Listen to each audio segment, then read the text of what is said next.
안녕하세요, 여러분. 서울대교구 사목구 노인사목팀 영시니어 파트를 맡고 있는 나종진 스테파노 신부입니다. 만나서 반갑습니다.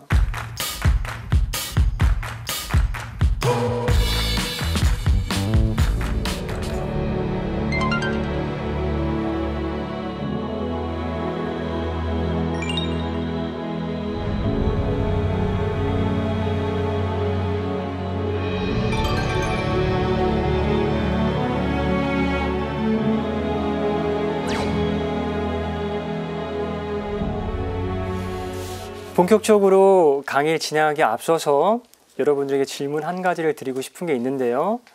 아브라함 하면 어떤 게 떠오르는지 단어도 좋고 구조도 좋고 자유롭게 한번 적어보시면 어떨까 싶습니다.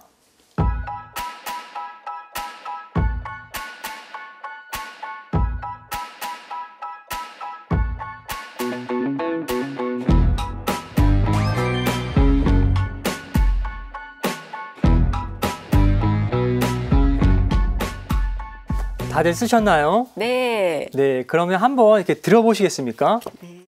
우리 에스텔 네. 자매님도 한번 얘기해 주시죠. 저는요, 가장 인상에 남는 게 네. 75이면 적은 나이가 아니거든요. 아, 네. 네. 근데 75세에 하느님의 부름에 따라서 네. 그때 모든 걸 다 내려놓고 떠났다는 거. 네. 그게 가장 마음에 남습니다. 아, 맞습니다. 네. 정말 떠나기 어려운 나이에도 불구하고 그렇게 떠났다는 거 정말 인상 깊게 느껴집니다. 네, 그러면 이렇게 본격적인 강의에 앞서서 아브라함이 어떤 사람이었는지 개인적으로 느낀 점을 발표해 봤는데, 그럼 본격적으로 저희 믿음의 조상 아브라함에 대해서 알아보는 시간 갖도록 하겠습니다. 아브라함이 본격적으로 성경에 등장할 때 다음에 말과 함께 같이 나옵니다. 주님께서 아브라함에게 말씀하셨다. 내 고향과 친족과 아버지 집을 떠나 내가 너에게 보여줄 땅으로 가거라. 창세기 12장 1절의 말씀입니다. 아브라함이 성경에 본격적으로 등장할 때 처음 나오는 말인데, 이 처음 나오는 곳에서 쓰인 동사가 떠나다입니다. 이 떠나다라는 말씀을 통해서 아브라함의 첫 사명이 바로 떠나는 것이었음을 알려주는 것입니다. 그런데 아브라함이 떠나라는 말을 들은 곳은 하란이라는 곳입니다. 하지만 성경에서는 나는 너를 칼다의 우르에서 너를 불렀다, 떠나게 했다라고 말씀하십니다. 지도를 보시면 이렇게 칼다의 우르가 여기 있고, 그 다음에 하란, 이 하란에서 떠나는 말씀을 듣고 그 떠나는 말씀 들어서 가나안으로 가는 이런 여정을 걷게 됩니다. 참고로 가계도로, 아브라함의 가계도를 이렇게 적어놨는데요. 아버지가 테라, 그 다음에 아브라함, 그의 아내 사라, 그 다음에 그의 형제 나호르, 하란, 이렇게 3명 있었습니다. 태어난 곳은 칼디아의 우르인 것이죠. 이렇게 본다면 떠남은 삶의 시작부터 이렇게 떠남이 이루어졌다라고 알 수 있는 것입니다. 근데 이것이 꼭 아브라함에게만 적용되는 것이 아니라 우리 모두에게 적용되는 것입니다. 우리도 그런 경험을 갖고 있죠. 바로 어떤 경험이라면, 우리가 세상에 얼굴을 내밀었을 때는 어머니 뱃속에서 떠나야 이 세상에 나올 수 있었습니다.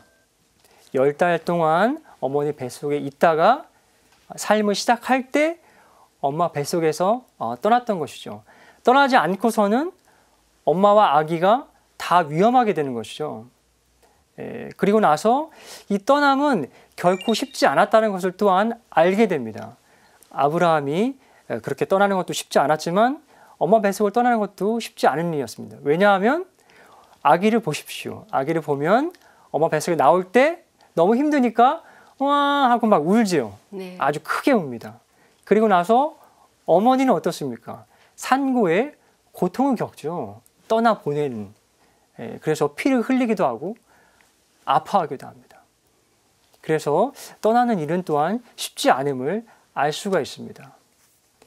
그런데 인생의 시작이 떠남으로 시작됐다고 한다면 이걸 통해서 유추해 볼 수 있는 것은 우리의 마지막도 떠남으로 마침표를 찍게 된다는 거죠. 그 떠남은 저희가 알다시피 죽음인 것이죠. 그래서 그 죽음은 삶의 시작에서 떠나는 것보다 더 어려울 수 있겠다라는 이렇게 생각을 가질 수 있습니다. 저도 언제인지는 모르겠지만 제가 이 청춘 어게인에서 강의를 할 때 이 아브라함에 대해서 이야기한 적이 있는 그런 기억이 납니다. 그런데 나종진 스테파노 신부님께서 이 시니어들을 위한 그 영성 강의에 이 아브라함이라는 이 인물을 선택하신 이유가 있으실 것 같은데 어떤 이유에서 이 아브라함을 선택하셨나요? 네, 아까 이해강 에스텔 자매님께서 말씀해 주셨듯이 이렇게 주제를 잡은 거에 대해서는 아브라함이 적지 않은 나이 75에 떠났다는 것 때문에 저희가 노년의 영성을 배울 수 있는 인물로 그렇게 아브라함을 선택한 것입니다. 창세기 12장 4절에 이렇게 나옵니다. 아브라함은 주님께서 이르신 대로 길을 떠났다. 롯도 그와 함께 떠났다.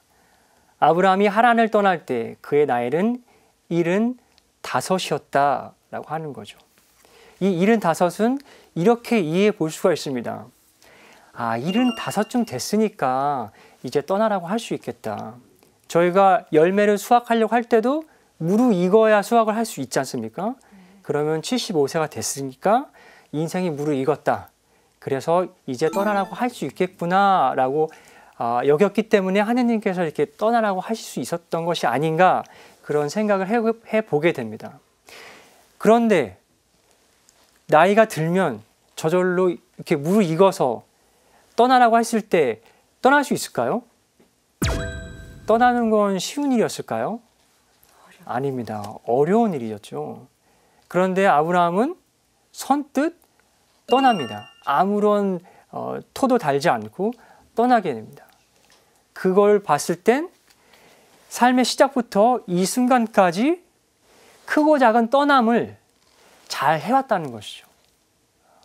그래서 아브라함에게서 또 배울 수 있는 것은 우리도 그렇게 일상의 삶에서 크고 작은 떠남을 잘 해야겠다라고 하는 것을 배울 수 있죠. 하지만 말씀드렸듯이 어려운 일이었습니다. 성경에는 여러 유명한 인물들이 나오죠. 그 중에 한 명은 모세입니다. 하느님께서 모세에게 이스라엘 백성을 이집트에서 끌고 나오너라, 떠나라 라고 했었을 때 모세는 아브라함처럼 예 하고 바로 떠나지 않았습니다. 두렵습니다. 무섭습니다. 저는 말을 잘 못합니다. 라고 이렇게 얘기를 했죠. 걱정하지 말고 떠나라 라고 했는데 다시 한번 못 가겠다고 얘기를 합니다. 그러니까 다시 한번 그럼 아론까지 너에게 붙여주겠다. 아론도 주시고 또 홍해 바다를 가를 때 썼던 지팡이까지 주시면서 가거라 라고 했을 때 그때서야 가게 됩니다.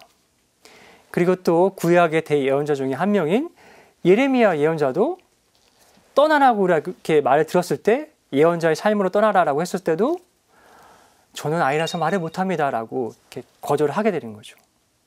그만큼 떠나는 일은 쉽지 않았다는 것.